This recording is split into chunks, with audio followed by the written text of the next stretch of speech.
I feel like some podcasts I'm sorry. when they're I'm live. sorry. I'm sorry. This is Kevin Kittredge. I'm holding for Ralph D. Apple. Oh, No, you're answering your own phones these days? stop it. Stop it.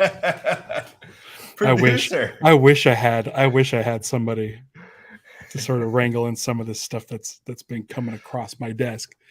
I'm sorry. I've been planning that joke for the last 20 minutes, so I'm sorry I cut you off. It's all right.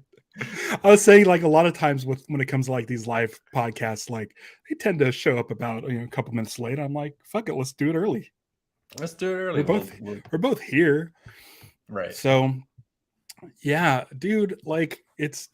I mean, you've known about it for a while. Um, and like, yeah, nothing really prepares you for when you're like, okay, we're gonna launch this thing.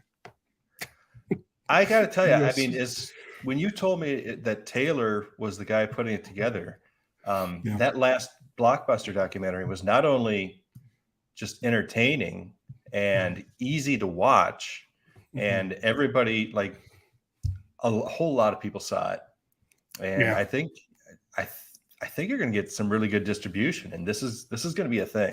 I mean, I'm hoping. So we've been live for 8 days. We announced the project 8 days ago, which seems like a million years ago, dude.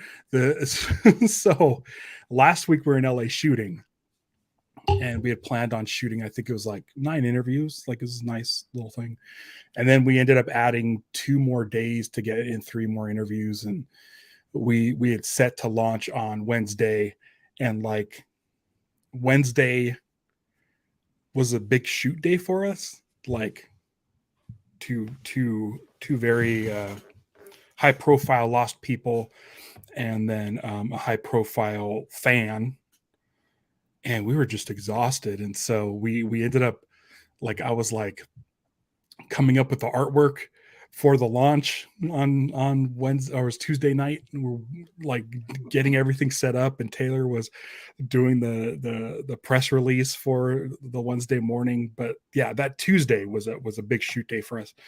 And then like, we launched and figured we get some people, but right now I think like Twitter's up to like 1,500 people in 8 days. Sure. And Instagram's somewhere up there. And it's really cool. It's awesome. Yeah. But really, it's a 2-person operation. It's me and Taylor, and we have Steve, who comes in and does.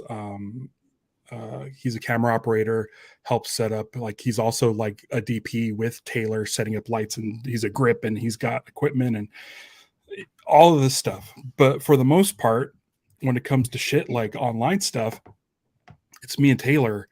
And there are a lot of lost fans out there. We're getting just like inundated with folks being like, I did this, I have this, I did that. And I'm like, okay, it's really tough to schedule, really tough to schedule this documentary, because there's a lot of moving pieces. So we try to make it as diplomatic as possible, but it's like, it's going to be tough to get like everybody in this thing. But luckily, we can't really announce it yet, but there's a way for every single diehard Lost fan to get in here some way. So it's been crazy, dude, because it's been so much. It went from me just like trying to schedule like a 4-day shoot or a 3-day shoot into like now answering fan emails and trying to sort things out with the next scheduled shoot. It's like just been nuts. It's been absolutely nuts. And but like, good. Like, I'm happy, It's you should be. You should be. I remember reading an interview with CM Punk like 10 years ago, and the interviewer noted that on his refrigerator he had Not Penny's boat on his fridge. And I was like, I should take CM Punk on this documentary thing, see if he wants to do it. But I'm like, wait a second, Kevin, hold back. Yeah, we got.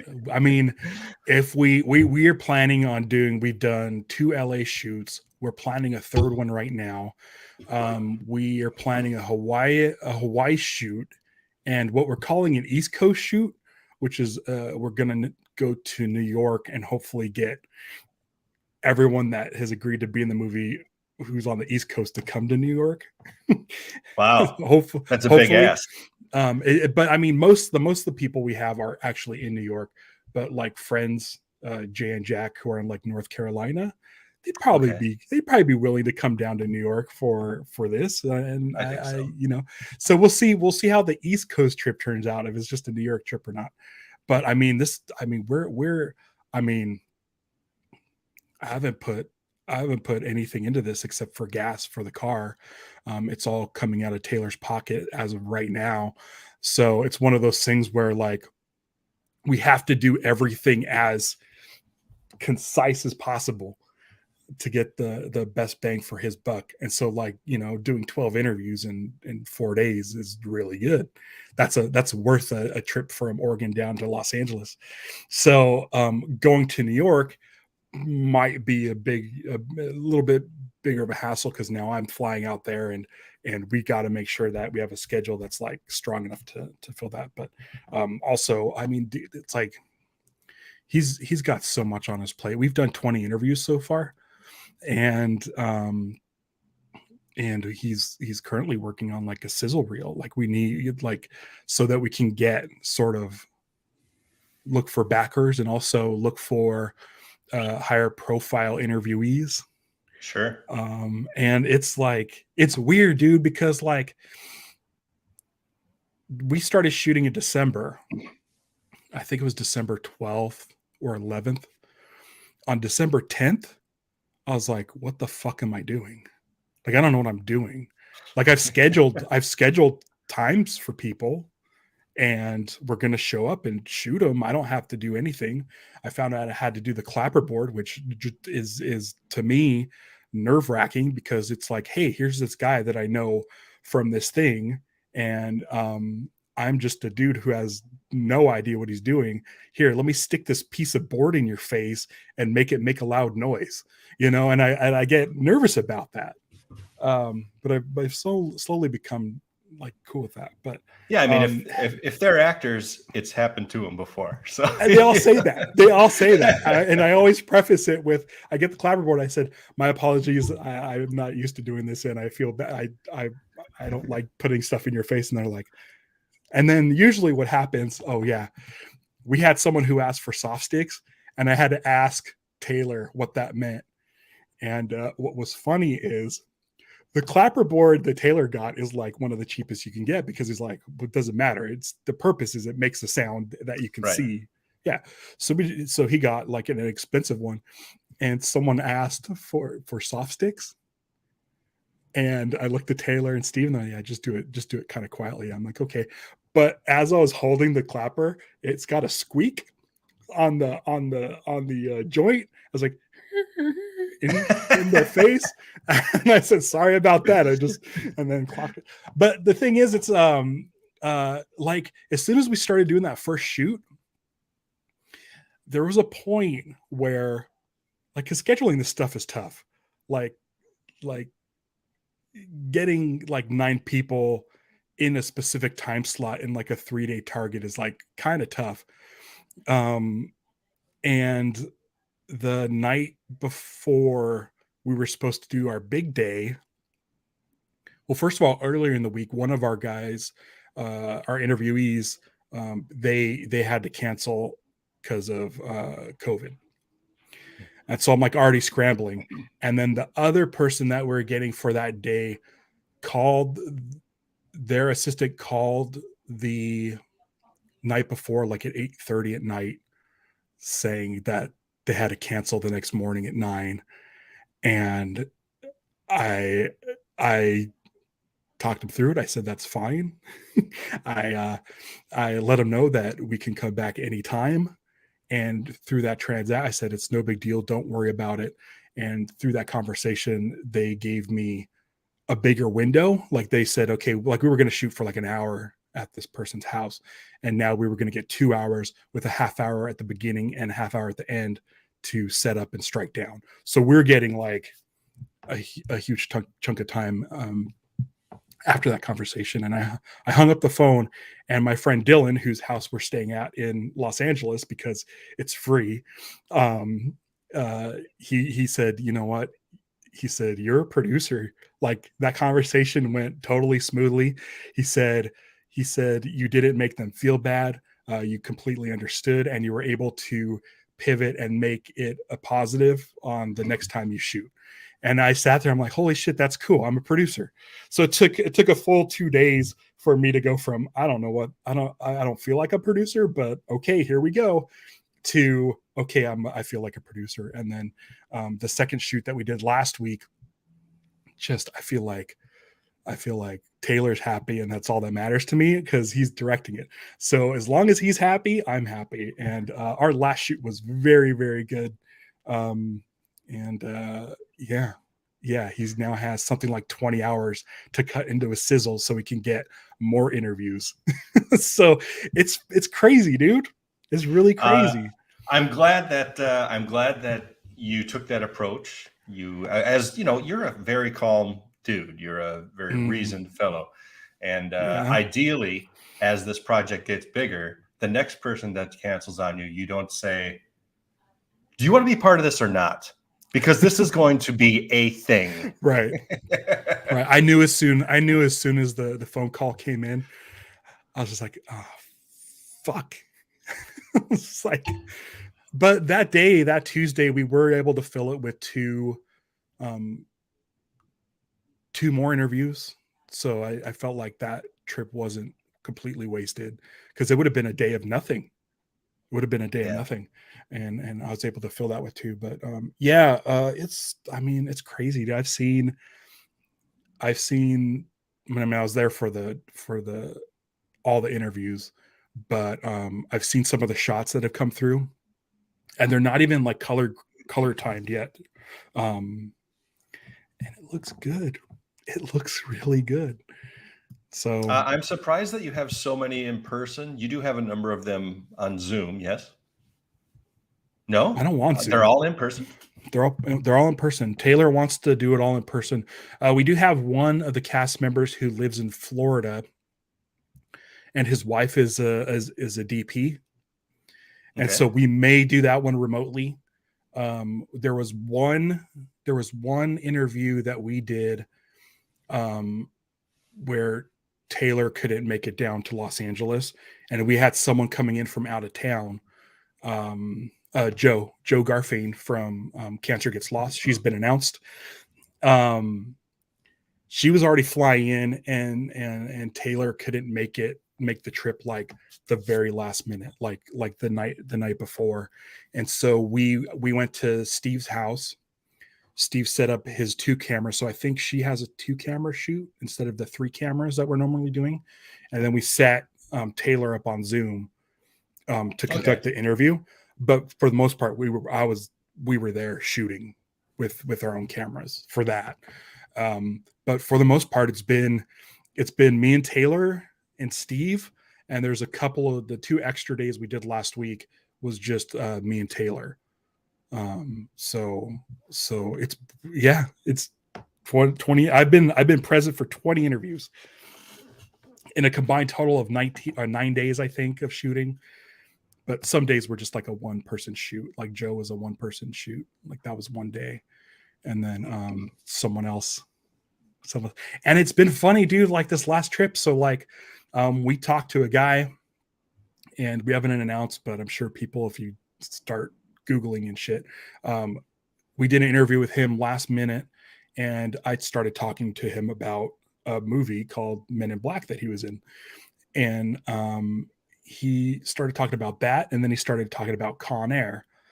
And I'm like, wait a second, you know who was in Con Air was MC Gainey. And he's like, yeah, I know MC. I'm like, he was in Lost, dude. And he's like, that's right. Do you want me to give you his number? And I'm like, do you want to give me, are you asking me if I want MC Gainey's number? I don't know who that is. Who's so MC you Gainey? MC Gainey. Well, if you watch Lost, I mean, this is a spoiler, by the way. You guys, hasn't been told anywhere. And we haven't interviewed him yet. We haven't interviewed him, but I did phone him. He's a very scary guy. At least he's intimidating, not scary. He was the pilot in Con Air, who was the con that took over the plane. He is Mr. Friendly in Lost. He's in some Broken Lizard movies. You see a Club Dread. He was like kind of the right hand man of Bill Paxton, and also he was a giant naked dude at the end of the movie Sideways. Okay. If you've seen his face, you'd recognize him. I'm looking him up right now. But that's how it's been kind of going. Is as we start interviewing more people, we say, hey, if you know anybody, send them our way, and we'll just get people after people after people. Like, it's been snowballing like mad. The last 3 interviews we did all came about after we announced, I believe. No, that couldn't have been, but a couple of them were where it was just like, I'm in LA, I'm free. All right, let's go. So we did 3 interviews like that. And then some people have said, well, do you have so-and-so's number? No. Do you have? And we're like, okay, we'll reach out to him. So it's been snowballing. It's been pretty great. Like, we had a nice core group of people, but it just, people are like, well, how about this person? How about this person? How about this person? And it's like, I think we're going to do another Los Angeles trip at the end of April. And I think we already have like 6 or 7 people who have agreed that are in the show. So it's fun, man. Yeah. It's really fun. It's crazy. I like dialing up MC Gainey's number and just looking at the call button and just being like, all right, well, here it goes. Beep. Couldn't have been. Did he answer? Or did you? Absolutely, he answered with gusto, and absolutely a joy to talk to, and a lovely man. And I can't wait to interview him. He asked us to set a lot of time aside for him because he likes to talk. I'm like, perfect. So it's, dude, like, I mean, I don't know what to say. Like, it's just been a joy. Everybody we've talked to, no matter how guarded they are going into the interview and how like sort of quiet and curious about what we're about to do, like, people are like, so what's this going to be? What are you going to ask? And by the time we're done, they're like our best friends, and all they want to do is talk about Lost some more. So it's great. It's dude, like, I want to talk about everything and I can't, but it's fun, man. And yeah, Ian Hart says, seriously though, this project couldn't be in better hands than you guys. So stoked, Ralph. That's all I want to get across, because there's a lot of Lost fans out there that have opinions on what the movie should be. And I just want to let them know, like, listen, anything you're thinking of, we thought of too. We're huge fans. And the stuff we've been talking about has been a ton of fun. So I hope people are at ease with this movie, because it's rad, dude. It's rad. It is. Lost fans are going to be so stoked. So stoked. Do you have an idea of when you want your interviews to be wrapped up? Not really. We kind of know when we want to start getting to editing. I think we want to get interviews wrapped up by the end of the year. End of the year. Wow. End of the year. We're looking at a 2024 release, and people have been asking if we're going to release it, or that we should release it on September 22nd, 2024, which is the 20th anniversary of Lost. So we got a little bit of time. Yeah, absolutely. That's what we're shooting for. We're 100% shooting for a release on September 22nd, 2024, the 20th anniversary of the premiere of Lost. Also, September 22nd is also the date that the plane crashed. It's funny how that works. Like, we're absolutely shooting for that, but we really don't want to make that announcement yet, because what if we miss it? What we don't want to promise anything that date and not have it show, but we're really shooting for. So it's we've got a little bit of time. I mean, if you're on track for that and then you get a huge interview, you've got to take it and move the date. Yeah, but that's what we're shooting for. We're really shooting for that. So we'll see. Yeah. Yes, this is very exciting. It is. It's very exciting. It's a little stressful, but not really that stressful, because again, my job comes down to, we have so many people that have agreed. So my job comes down to locking at a time where we're available and they're available. And hopefully it matches up with like 12 other people. But yeah. Like this last week, dude.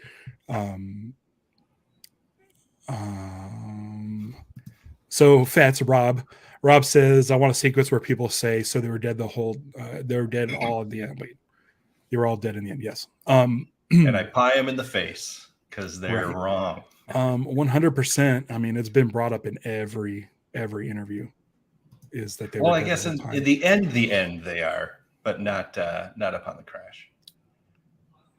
Right. And the thing is that at some point, hate to break it to you, everybody dies.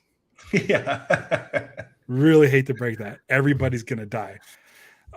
It's just the ending of Lost is we get to see beyond that, because in that church, you have Sawyer and Cater in that church, but they left on the plane. So who knows when they die? They could be like 100 years old by the time that happens.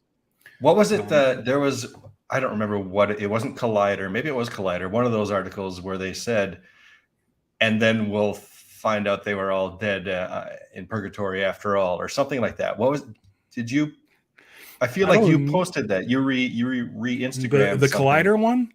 The Collider one. Maybe it wasn't. They were the first one to. They were the first one to like get our press release and post about it. So I'm super thankful for Collider. Listen, like, here's the thing. This is what we want to accomplish. We want the documentary to sort of mirror the Lost experience. And we would like to sort of make it clear kind of what the finale was about, using our documentary as like an analogy, if that makes sense. So Lost is about a small group of people who crash land in an island, all die at some point, and are able to come back together because those were the people, like, their life meant the most around this group of people. Lost is a show where this group of people come together on the internet at the sort of genesis of Twitter and Facebook and DVRs and podcasts, and stuff happens to them. They don't crash on an island, but they all join on the show. They butt heads over the finale, but in the end, we're hoping that in our documentary, everyone could come together and realize that the reason, like, it wasn't a waste of 6 years because of the ending. It was all about all these people that you met over time. So we're trying to do some sort of parallel to that, and not like over explain the ending of Lost, but just show, like, look at how like a hater of Lost and a lover of Lost can come together and just be like, hey, we had a good time talking about it. I don't understand how somebody who watched the finale would be confused about what happened. It's like outright told to you what is going on. Yeah. I think what happens is, this has sort of been the speculation amongst the people who have been interviewed, is that people may not have watched every episode. People probably bounced out early in the show and they just came back to see how it ended. Also, the way it was released on a weekly basis, sometimes it would get released like 3 weeks after the previous episode, or you'd have like a 9-month hiatus. That it wasn't really easy to sort of retain all the information, if you watch it now and binge it, and you could just like, boom, all the information's presented to you within this amount of time. It's a lot easier to kind of to follow what's going on. But I feel like a lot of people may have popped into the finale after not watching it for a while and probably just said, we this whole time we've been saying it's purgatory. That was their argument. And then they watched the finale, and if you feel like that is the ending that you want to put in your brain, and to feel validated, like, you can do that. Like, you could just be like, see, I told you. You'd be wrong, because they outright say that. Yeah. Whatever, I guess. I guess it's the kind of thing where people just felt it all along that it was purgatory, and then they got the answer, and it wasn't their answer, and they just go back to what they felt. Yeah. It's like we barely hit the tip of the iceberg of who we want to interview, and it's definitely been brought up a lot. It's a lot. So Let me see what Ian says here. Ian says, my God, those breaks we had just chewing on what happened previously, speculating on what was coming. Yeah, dude, there was huge. Like, you had to wait like something like 6 months, I think, to find out what was in the hatch. And now you just skip to next episode. You know, it was brutal. It was pretty brutal. Like, those waits. Those wait times. I'm going to go back to a very good mutual friend of ours who was it the season finale where it's the first flash forward, and he says, we have to go back. That was the season 3 finale. And it was our friend who flipped up the table and said, that's it, I'm out. And she left. No, there was no. That was season. Different? That was the end of season 2. Okay. And what was that? What was the end of season 2? She kicked the table and definitely marched out. It's kind of a great story. Season 2, Desmond turns the key, the big flash of light happens, and 2 people in the Arctic pick up a phone, or because there's seismic activity, they call up, and it's Penny. Penny picks up the phone, and that's how it ended, the season 2, when she left. She left. But maybe she'll finish it out now that you can just sort of watch it all at once. I'm ready for a rewatch. I probably should have rewatched before the documentary, but my involvement is essentially doing the clapboard, putting on the headphones, checking the sound, and anytime one of the interviewees poses a question about the show, I'm usually the go-to. Like, if doesn't know, I'm the go-to. Like, it's like, is that right? And I'll say yeah, or I'll just say, I don't fucking know. That's all the side shit. That's all the. Yeah, there's a ton of stuff. That last bit is a little bit of producer. The rest of the stuff isn't producer. Your producing is setting up these interviews and when they cancel, figuring it out. Yeah, but I'm checking sound. I'm in charge of making sure sound's okay. Yeah, you're much more than producer. If airplanes are too loud, but it is a 3-man operation. Like, it is me, Taylor, and Steve, and we're like, I mean, that's the kind of budget we're working with, but it looks fucking terrific. Like, it's like no one's getting in the way. Like, it's kind of awesome. Do you remember Groundhog Day, when Bill Murray finally tells Andy McDowell, listen, this is what's going on. I'm reliving the same day over and over. Yeah. She says, what do you want to do? What do you want me? Why are you telling me? He says, you're a producer. Do something. It's all the problems come to you. There hasn't been really anything I had to do to step into, like, smooth things over. Like, everybody's been a delight. Like, we've been really, really grateful for the people that have agreed, and super accommodating. Everybody's been so accommodating, and just terrific. All these people are great. It's crazy how great they are coming in. And then by the time they leave, they're even more great. And they're like, hey, we want here. Who else do you want? One person was like, have you talked to Maggie Grace? Do you want Maggie Grace's number? And I'm like, why even? Yes, we want Maggie Grace's number. Like, have her be part of this. Like, we want everybody. We want literally people are on the internet. Like, are you going to talk to Matthew Fox? Are you going to talk to Evangeline Lilly? Are you going? I'm like, we would love to. We want to literally talk to everybody. You know, it's just a matter of, you know, getting in touch with them. You know, there and then being available. Like, we want to talk to Michael Emerson so bad. And Michael Emerson said he wants to do the documentary, but I'm in Los Angeles, or I'm in Anaheim, Taylor's in Oregon, and Michael Emerson's in New York. So we will figure that. Yeah, we will figure that out somehow, but it's not something that, you know, we trust us. Like any character you could think of. Yeah, we're going to figure it out. We're going to figure it out. So I guess both of us. Taylor's been doing a lot of stuff too, like as far as getting people. But once he gets someone that agrees, it's pretty much up to me to make sure that we have a place and time for them. Yeah. And then we shoot him.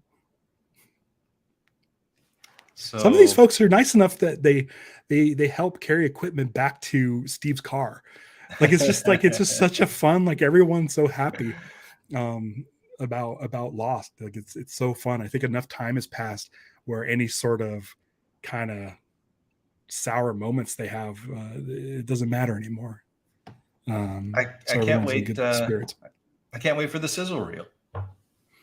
I can't either, and I can't bug Taylor about it, but it's like, oh man, I can't wait. Oh man, I can't wait. There is an early sizzle reel that he did with our first shoot, which I really don't want to show anybody, because the way that first schedule panned out, it was, let's just say, a little less than diverse. And it really is driving me and Taylor crazy. Yeah, it's I'm sure it's frustrating because as soon as you let that sizzle reel go, you put it out there, you get another interview, and it's like, man, I could have put that in the sizzle reel. Yeah. So right now he has like 12 more interviews to inject into that. So it's gonna be wild. Good people too, real good people. Yeah. I guess we should probably segue away from that a little bit. I have but it's a little similar. Do you remember when there was the documentary about the guy who wrote the 1996 Doctor Who movie? Okay. I don't remember. So there is. It's called Doctor Who Am I? It's about this guy, Matthew Jacobs. He's the writer of the TV movie that introduced the Eighth Doctor. And it's also the first time the Doctor kisses a woman. And it's also the Doctor reveals that he's half human on his mother's side. And both of those, to me, oh man, I hated it. Yeah. But so he'd been avoiding Doctor Who conventions forever because there's a lot of jerks like me out there.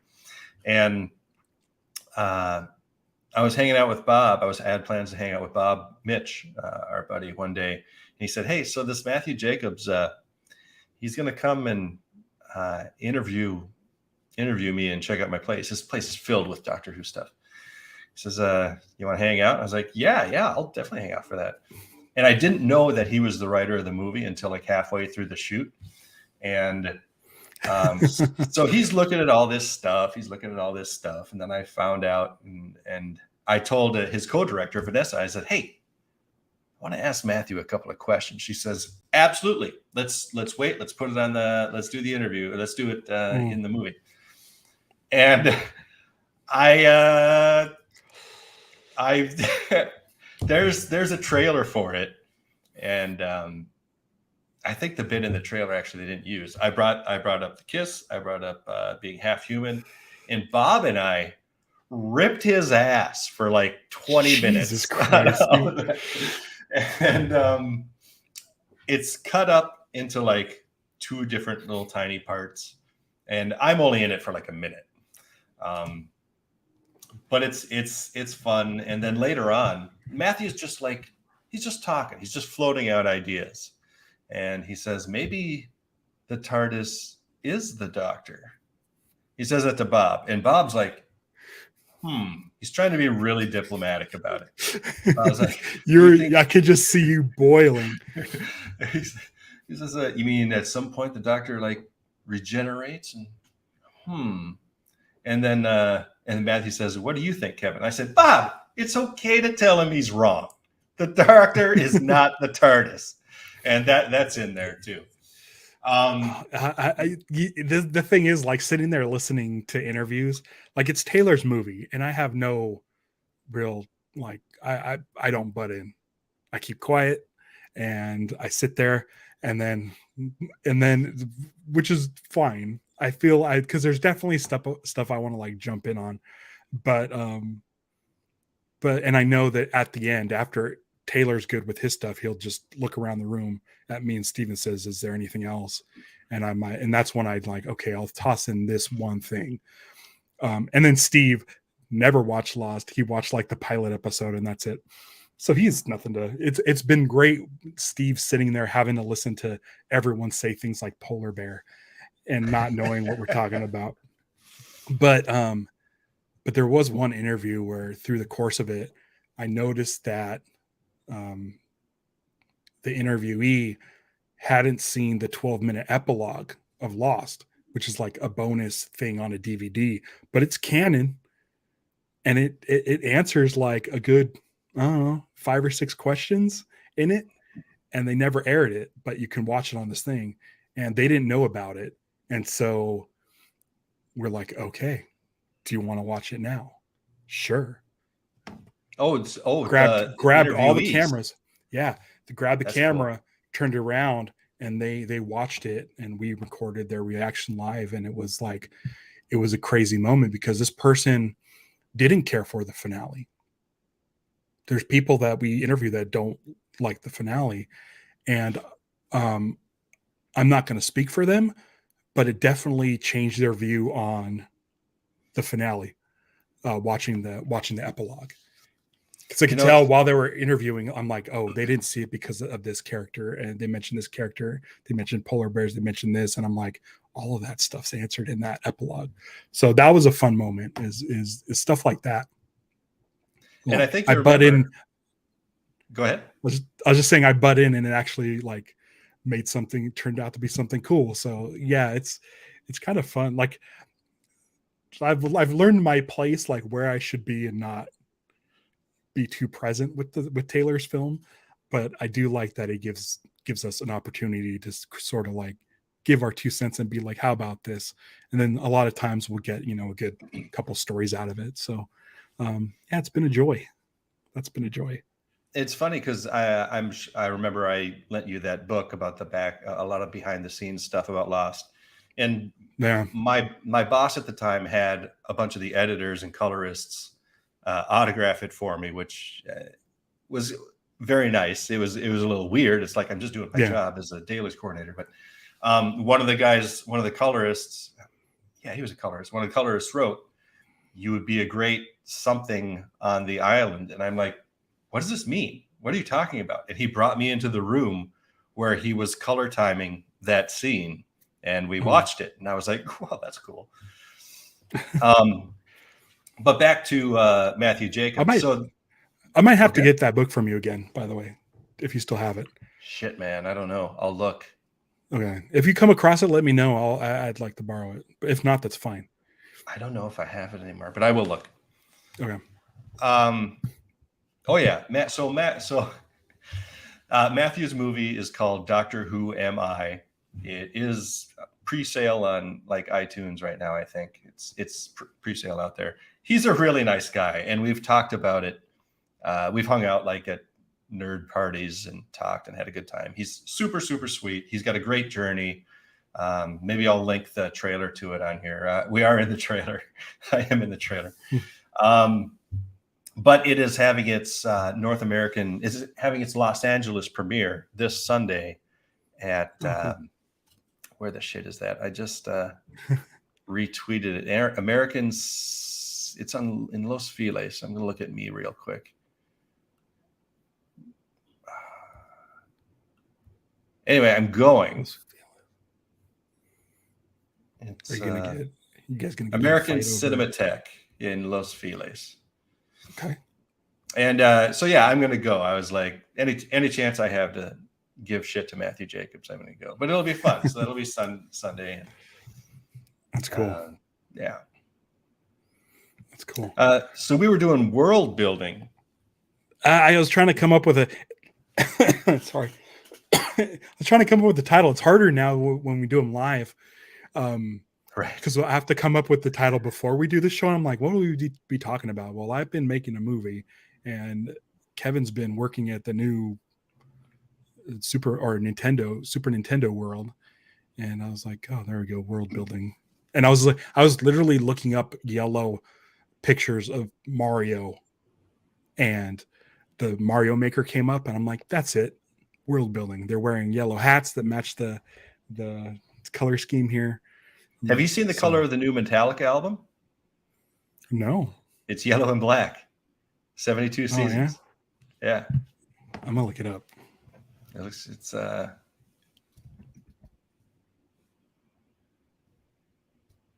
72 seasons. It's like a crib. Like a kid broke out of a crib. And it has a bunch of toys, but there's like a guitar and stuff. Yeah. That's cool. Yeah. I didn't know they're up to, I don't know, the last Metallica music I got. I should listen to them. Super Nintendo World is open. It's really fun. It's great. Seems like a success, right? I think so. It's very very very busy. Everybody seems to have a really positive reaction from it. My dad and my brother flew out from Minnesota on Friday, and I went there with my sister and them. It's raining all day. It's so frustrating. It's been nuts. And I mean, they didn't get to see Mario, Luigi, or the princess. We did ride the ride. The ride is fun, but yeah, it's. I'll tell you this. I'm clearly good friends with Mario and Luigi and Princess Peach these days. Mm-hmm. We've worked very closely together. Princess Peach told me that when they were doing the ribbon cutting and they were in the warp pipe, they were going to come out, shoot off confetti and all that stuff. While they were in the pipe waiting, Princess Peach was arm in arm with Miyamoto, and Miyamoto, he's like 70, super sweet guy, and they were waiting to go out, and he was happy Peach, happy me, happy Peach, happy me. Just a super sweet, fun, happy guy. Great. That's so great. I mean, think about that from his perspective. Like, he's arm in arm with one of his creations, like in a place that's built after something that, that's crazy. Yeah. I'm very jealous of Florida. Florida is going to get a Donkey Kong expansion. They have more space over there, Universal Studios Florida. Yeah. But a lot of changes. They still got Battlestar Galactica over there. They could knock. I wish. The special effects stage and the animal actors are closed down. The rumor is, and I don't have any inside info, but the rumor is there's going to be a Fast and Furious roller coaster, which I'm kind of done with Fast and Furious, but whatever. I don't know. It's. I mean, it seems like it's like 10 years too late. But who knows? Maybe. Yeah. And everybody's talking about whenever Simpsons leaves, and I don't know when Simpsons is leaving. But I'm also super jealous of Florida's monsters area. Like, they're gonna have an epic monsters area for. Oh, like Universal monsters? Yeah, like Dracula, Frankenstein, the Wolfman, Invisible Man. Oh man, I could, like, if they could do like the ultimate like classic dark ride of like Universal Monsters. That would be awesome. It'd be Like, amazing. yeah, yeah. Because what it was, I went on like the Transformers ride, which is essentially like a dark ride, but with the screens and the movement and stuff. Like, it feels like a thrill ride. So like if you could like do an amped up like dark ride with like Frankenstein and the Wolfman and Frankenstein's monster and the Wolfman's monster.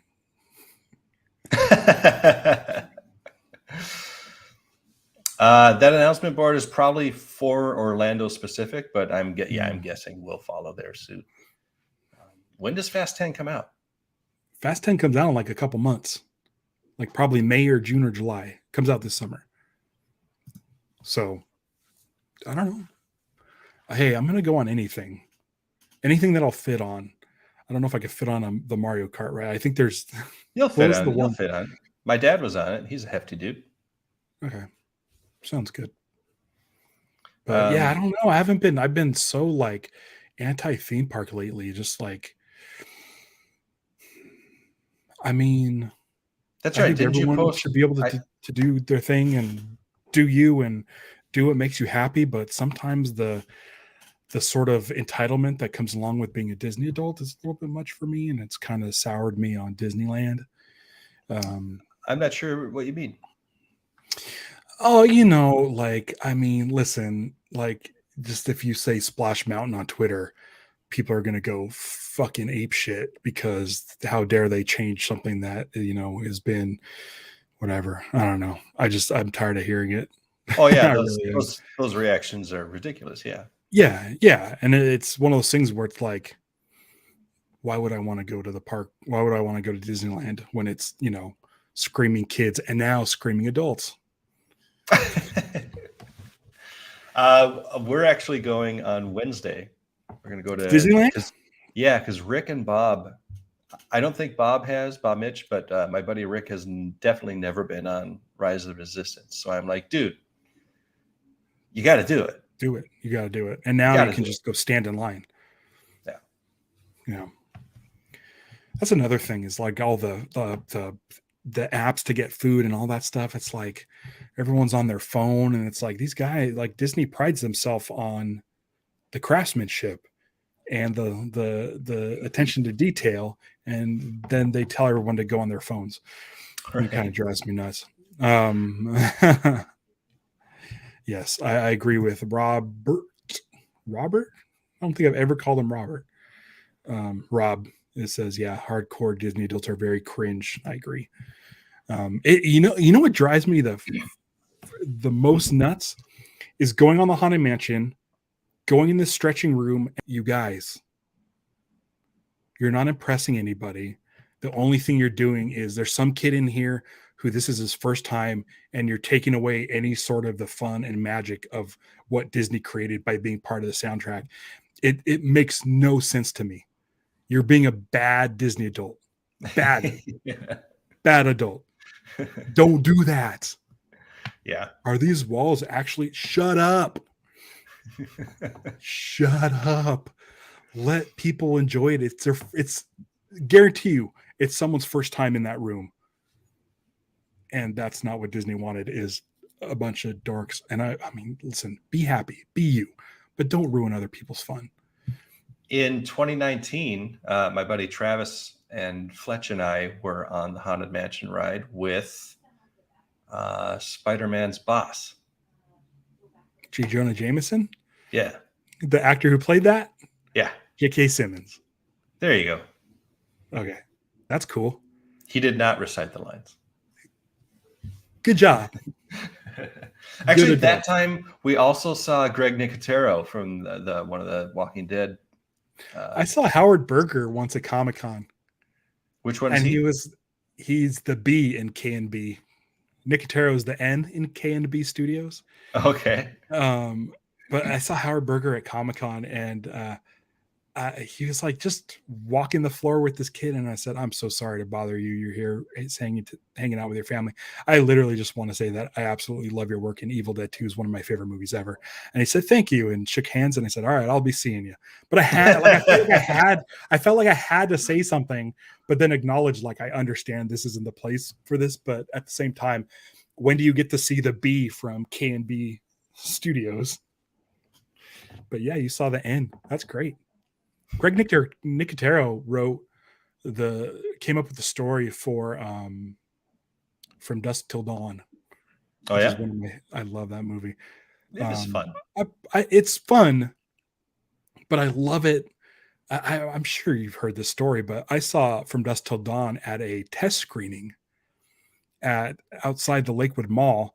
Me and my friend got handed a thing at the Lakewood Mall, a piece of paper that said, "You're invited to this screening for a new Robert Rodriguez and Quentin Tarantino movie that hasn't come out yet."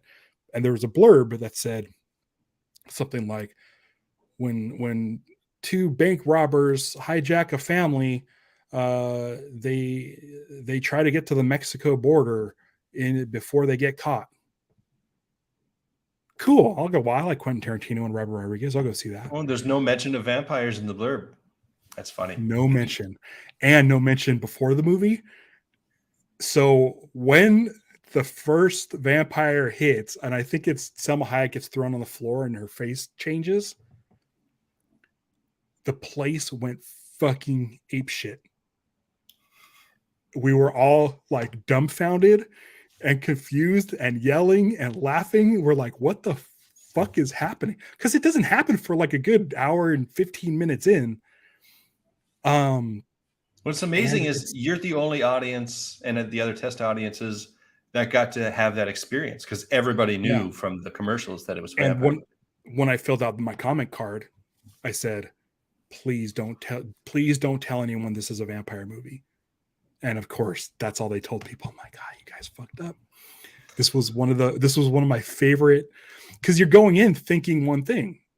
You're like, oh, Quentin Tarantino, Robert Rodriguez, El Mariachi, and Pulp Fiction, like it's going to be, and you're following these two crime guys, and it's funny and intense, and there's like, it's a drama, right?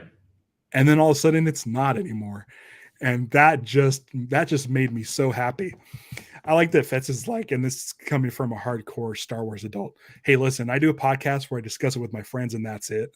I don't dress like Star Wars, and I don't yell when they change Space Mountain into Star Wars Mountain. Like there's a difference. I think there's a big difference between me and Disney adults. Because I don't think I'm cringe when it comes to Star Wars. I don't think I'm that cringe. You got to agree with me there, right?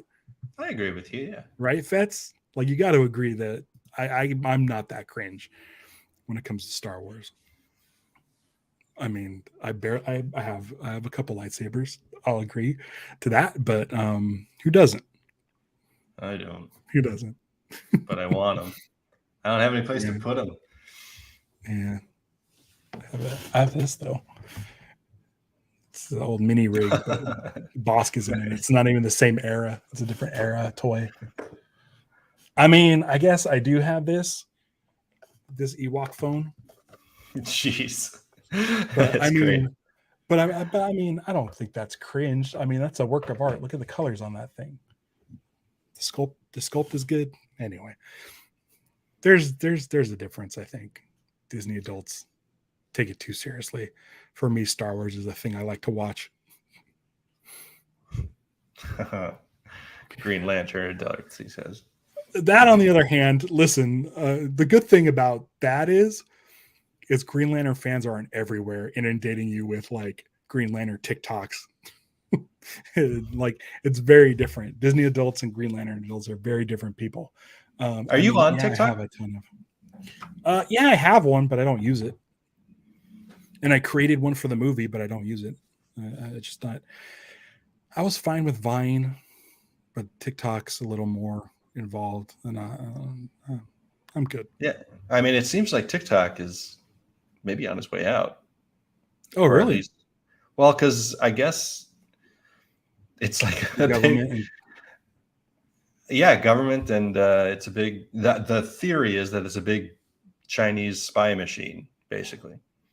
Oh, cool. Like the face app that everyone's using their Right. faces for AI and everyone's capturing your face. Like, Something like that. Yeah. sure. But So, back if China's using like TikTok to do spying, then why are they sending balloons? different I avenues, I don't. guess. I guess. I guess. But also like Um, just Google Maps if you want to find stuff out. Speaking of Disney adults, it was probably 10 years ago on Facebook, and I saw my buddy post a picture of his kid about to watch Star Wars, and he said, "It's finally time for little Jimmy to watch Star Wars." And it was at that moment that I went, it was longer than 10 years ago, it was like 15, that I went from, yeah, I guess I'll probably have to have, I'll probably have kids someday, to, well, I need to have a kid someday to show them Star Wars. And That's I'm some about a days month coming and a up half too. away. Yeah. May 2nd is when our daughter is due, Robin Guerrero Garcia Kittredge. Mm-hmm. And we had the baby shower, and there are diapers in my house. Yeah, that's crazy, dude. It's pretty crazy. Now I I think don't subscribe. I don't subscribe to Star Wars Day, but May 4th would be maybe if she yeah. decided to hang out a little bit. That's a good point. That's a good point. Didn't even think about that. So yeah. May Well, 2nd's a good one. That's um, cool, man. Like what age yeah, do you show her Star Wars? I think it depends on her, on how 6, how 7, 8, somewhere around there. I can't wait 8 years to show her Star Wars. I mean, as soon as like you, I mean, yeah, you want to, but you want that impact of Empire. Yeah. Scott is asking if you have a green screen. I do. I believe so. I do. It was always my intention when I sold my television show and I starred in my television show that there would be, my office would be an exact replication of this TARDIS console room. This seems unlikely at this point, but hey, here's green screen. Yeah, that works. But yeah, man, baby coming. I'm trying to figure out what I can get out for work. What that's like a month. Yeah, that's like a month and a half, or a month and a half. I think I'm most distressed about how not distressed I am. I think I'm too calm. I think I'll figure it out. Right. It's one of those things where it's like you could read all the books, you can look at all the internet videos, but it's just you just gotta just wait for it to happen and just kind of go with it. And I know it's a big deal. It's gonna be like the biggest thing in your life. Like there's gonna be a switch that changes Kevin from Kevin Critchard to dad, and is gonna be super huge. But like, I mean, I feel like you don't have to worry. It's just gonna happen, and this happens to people. It's happening right now to somebody. Right. Like literally right now, it's happening right now to probably like hundreds of people. There's hundreds of brand new dads happening like right this second. So I mean, I feel like from that standpoint, you're good. You don't have to worry. I'm sure you're excited. I'm sure you might have some sleepless nights, but I mean, I think you're better off being kind of chill and relaxed than being a bundle of nerves. It's like people, like when you get married, like I was kind of nervous like the day before, like I hardly got any sleep. And then when you get up there and it's just the two of you facing the priest and everyone's, it's easy. You just got to wait for it to happen. So yeah, just I'm assuming you'll get a little more antsy the closer you get, but I feel like right now you should be in a pretty good headspace. You're good that you're not, you got the diapers apparently, and Got some diapers. You're still a ways off from having to deal with that.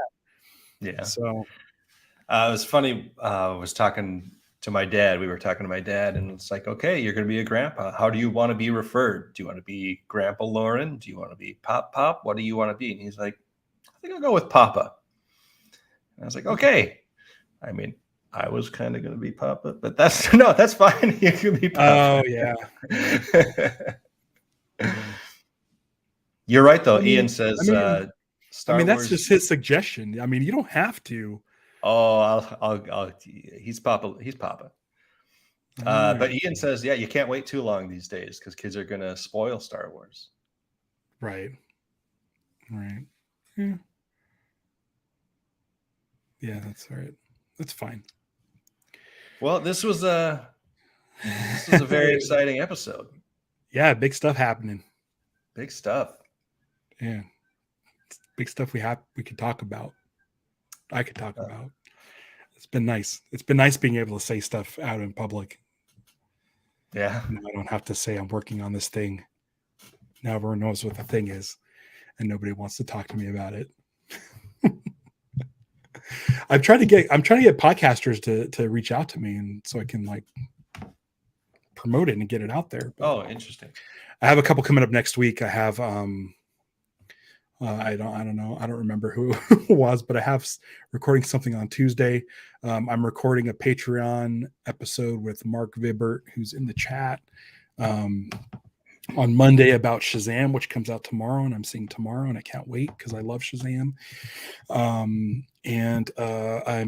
This is an exclusive, and I don't know when it's gonna air, but me and James from Live Action Star Wars are going to be on one of my favorite podcasts ever, Star Wars Minute, and I'm very excited about that. We're recording it next Thursday. They haven't started their season yet, so this is a spoiler, but we were told next Thursday or a week from today, and it's going to be about a 3-hour recording session because we do all 5 episodes at once. So I'm very excited. Okay, I'm sorry. I thought Star Wars Minute, you talked about what happens in 1 minute of Star Wars.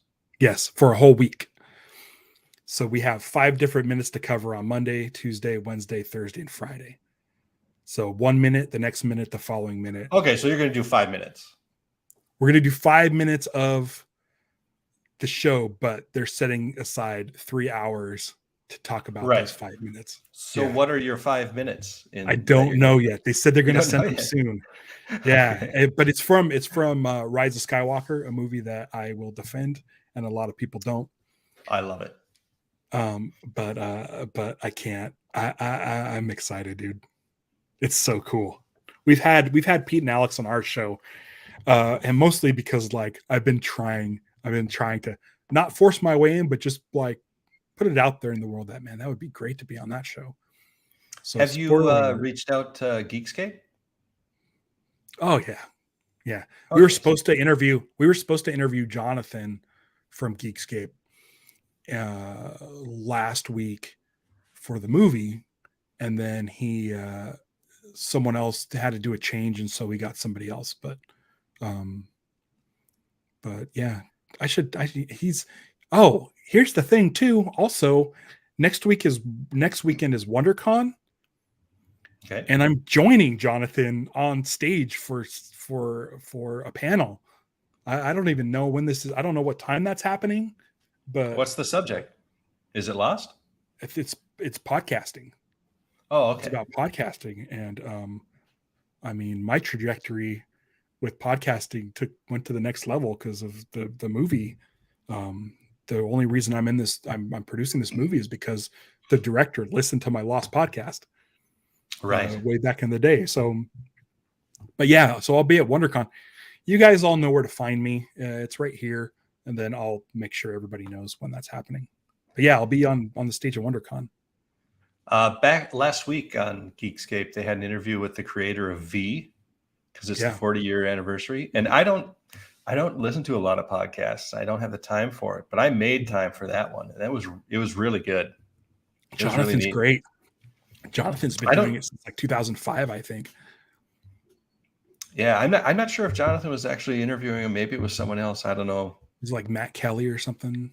I don't know. Maybe it was Maybe. him. Maybe I don't have his voice down. But it was a great interview, and it was a lot of great insight. I mean, V for me, what was that? It was huge as a kid Yeah, watching that stuff. scared the shit out of me when I was a kid. Watching the Speaking of, preview for the next day, one will survive, the other will hunt for food. It's like, whoa. no, it was the birth. It was the birth of the baby. You remember that when the little Yeah, lizard and that baby was got right born? after it. Oh, is that what happened? Oh my god, dude. Yeah, So, it is. They're talking about the babies. One will survive, the other will hunt for food, and the normal looking baby is the one that lived yeah, and hunted for food. That scarred me. I'd probably just push that out of my brain. Yeah. All right. Well, yes, this has been a great talk. Yeah, that's WonderCon. That's gonna be fun. Yeah. Maybe I should give him a call. I'll probably give him a call and ask him. Are any lost people going to be there that you can grab an interview with at that point, or at least set something up? It would be more setting it up. Yeah. Because we're using like these 4+K cameras and stuff. Like, it looks cool, dude. That's one thing. When I did background, it's like, I know I've got my camera here. I got a couple of lights, but the cameras on a TV show or movie are like, yeah. These aren't that crazy, but it's still a whole thing. So I wouldn't be able to do an interview like on a phone or something. But if I do run into somebody from Lost, I will 100% approach them. Absolutely. Because that's where we are. And if anybody out there listening to this knows anybody from Lost, reach out to me. 100%. So. All right. Well, next time we record this, there might be some either crying in the background or me bouncing one of those rocking chairs or something. Yeah. Well, I mean, I'm sure I'll talk to you before then. Because there's like WrestleMania, I'm sure. I think that's right. Yeah, on the first, we got to head to your sister's. Yeah, I'm fine with just pizza. That's what I said. She said, "What should we have for WrestleMania?" And I'm like, "Kevin likes pizza. Like, it's not like it's the easiest thing. You just get some pizzas." So we'll do that. We'll get some pizza. All right, Ian. Well, thanks for tuning in, everybody. Oh, yeah. I guess we never said it at the beginning, so maybe we should just say fine. All right, let's stop doing a podcast.